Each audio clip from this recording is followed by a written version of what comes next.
সারাদিন হয়ে গেল এখনো 1 টাকা বিক্রি করতে পারলাম না। এই মামা থামেন থামেন, আপনার কাছে কি আছে? আমার কাছে পটেটো চিপস এবং খেলনা মাল আছে। মামা কি পাগল হইছেন? আপনার মাথায় তো কিছু নাই। আরে কি বলে, আমার অনেক কিছু আছে। কি করে আমার জিনিস কই গেল? আরে ভাই এখন রাস্তার ভিখারি হয়ে গেল। আমার এই জিনিসগুলা এই তোর মাথার উপরে কি আছে? মাথার উপরে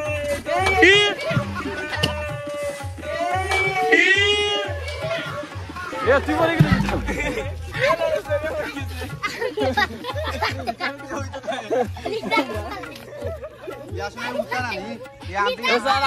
আসলে ভাই